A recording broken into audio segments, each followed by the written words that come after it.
Շնորհակալություն մեծարգո պարոն վարչապետ, հարգելի գործընկերներ, ձեզ եմ ներկայացնում Հայաստան խմբակցության կողմից ներկայացված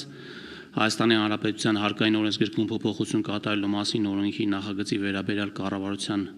առաջարկությունների մասին որոշումը։ Նախ նշեմ, որ անշարժ գույքի միասնական համակարգի բարեփոխման շրջանակներում կադաստրային արժեքի փոխարեն հարկման բազա է սահմանվել գույքի շուկայական արժեքին մոտարկված արժեքը, զուգահեռաբար վերացվել է գույքի չհարկվող շեմը, վերանայվել են որոշ դրույքաչափեր։ Միաժամանակ հարկային բեռի բարձրացման սահունությունը ապահովելու նպատակով սահմանվել է, որ 21 թվականից սկսած գույքի հարկը վճարվում է նոր կանոններով, տարեցտարի բարձրանալով 25%, 30, 35, 50, 75 և հետագա 26 թվականից հետո արդեն 100% չափով, այսինքն այս փոփոխությունը ուժի մեջ է մտնում աստիճանաբար։ Նախագծով առաջարկվում է սահմանել,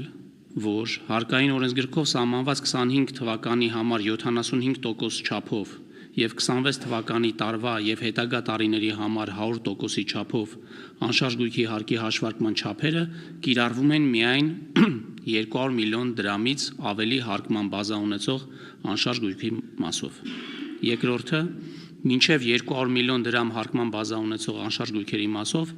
25 թվականի տարվա և հետագա հաշվետու տարիների համար անշարժ գույքի հարկի չափը հաշվարկվում է գումարի 75% չափով, այսինքն հաջորդ քայլը չի իրականացվում։ Հիմնավորման համաձայն արդեն իսկ հարկվում են նաև ցածրարժեք բնակարան կամ բնակելի տուն ունեցող անապահով քաղաքացիները, որոնք մինչ այդ ունեին գույքահարկով չհարկվելու արտոնություն։ Բացի այդ նշվում է, որ նախագծի ընդունման արդյունքում ակնկալվում է կասեցնել 21 թվականից տարեցտարի զգալի չափերով ավելացող հարկման բեռի աճը, որն ունի հակասոցիալական և անարդար բնույթ։ Այսինքն, նախագծի ընդունմամբ ակնկալվում է վերացնել 26 թվականի հունվարի 1-ից հերթական շուրջ 30%-ի չափով գույքահարկի բեռի ավելացում նախատեսող օրենսդրական դրույթը։ Այստեղ պետք է նշեմ մի քանի հանգամանք։ Ինչպես հայտնի է, 21 թվականի հունվարի 1-ը անշարժ գույքի հարկման մինչև հունվարի 1-ը անշարժ գույքի հարկման նպատակով որպես հարկման բազա հիմք են ընդունվել կադաստրային արժեքները, որոնք եղել են խիստ թերագնահատված։ Այս իմաստով 21 թվականին իրականացված անշարժ գույքի հարկի համակարգի բարեփոխման նպատակը շուկայական արժեքին մոտարկված արժեքների հիման վրա հաշվարկվող համակարգին անցում կատարելը և դրանովից տեսանելի հարստության կամ ունեցվածքի համարժեք հարկում ապահովելն էր։ Երկրորդը, հատկանշական է, որ մինչև նոր համակարգի ներդրումը գործող գույքային հարկերի ամբողջ ներուժը կազմում էր համախառն ներքին արդյունքի 0.2%-ը, ինչը չափազանց ցածր ցուցանիշ է համադրելի երկրների համեմատությամբ։ Այստեղ պետք է նշեմ, որ տարբեր երկրներում այդ ցուցանիշը հասնում է 1, 2, 3%-ի։ Այսինքն, Հայաստանի Հանրապետությունում անշարժ գույքի հարկի ներուժը որպես համայնքային բյուջեների եկամտի կարևոր աղբյուր գործնականում գրեթե չի օգտագործվել։ Հատկանշական է նաև այն, որ համակարգի վերանայման արդյունքում 26 թվականի հարկի ներուժը 26 թվականին կանխատեսվող հնայի նկատմամբ գնահատվում է շուրջ 0.35%, այսինքն ավելացումը լինելու է ընդամենը 0.15%-ային կետով, ինչը նշանակում է, որ անշարժ գույքի հարկի բեռը դեռ շարունակում է ցածր լինել։ Կատարված աշխատանքների ընթացքում քննարկվել և գնահատվել են հարկման սանդղակների և դրույքաչափերի բազմաթիվ համակցություններ, որոնցից ընտրվել են հարկման իմաստով հնարավորին չափ արդար և համաչափ հարկում ապահովող տարբերակները։ Մեր կողմից կատարված վերլուծությունները ցույց են տալիս, որ մինչև 25 միլիոն դրամ արժեք ունեցող բնակարաններն ու անհատական բնակելի տները կազմում են բոլոր բնակարանների և բնակելի տների ավելի քան 85%-ը։ Այս խմբի գույքային միավորների մասով ամբողջ 6 տարվա ժամանակահատվածում հարկային բեռի բարձրացումը էական չէ և կարող է կազմել մինչև 20,000 դրամ։ 25-ից 200 միլիոն դրամ արժեք ունեցող բնակարանների և բնակելի տների կշիռը կազմում է 11%։ Այս խմբի մասով հարկի միջին կշռված աճը կազմում է 50,000 դրամ։ Սա տարեկան ցուցանիշներն եմ ասում։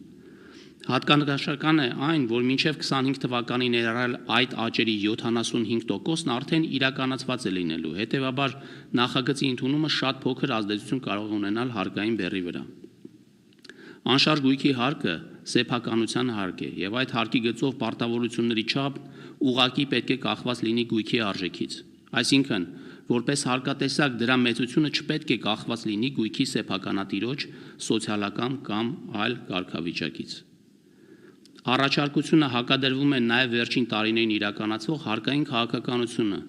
ինչը դրսևորվել է ուղղակի հարկերի դրույքաչափերի նվազման եւ գույքային հարկերի համակարգի բարեփոխումների շրջանակներում անշարժ գույքի հարկման բազան համապատասխան գույքային միավորների շուկայական արժեքին մոտարկմամբ։ Այստեղ պետք է նշեմ, որ վերջին տարիներին մենք եկամտահարկի նվազեցումներ ենք ունեցել 23%-ից մինչև 20% եւ շահութահարկի նվազեցումներ ենք ունեցել, որը կազմում է 18%։ Ինչ վերաբերվում է այն դեպքերին, երբ սոցիալապես անապահով անձանց համար անշարժ գույքի հարկի գծով պարտավորությունների կատարումը կարող է խնդրահարույց լինել, ապա նշել ենք, որ օրենսգրքի 230-րդ հոդվածի 3-րդ մասի համաձայն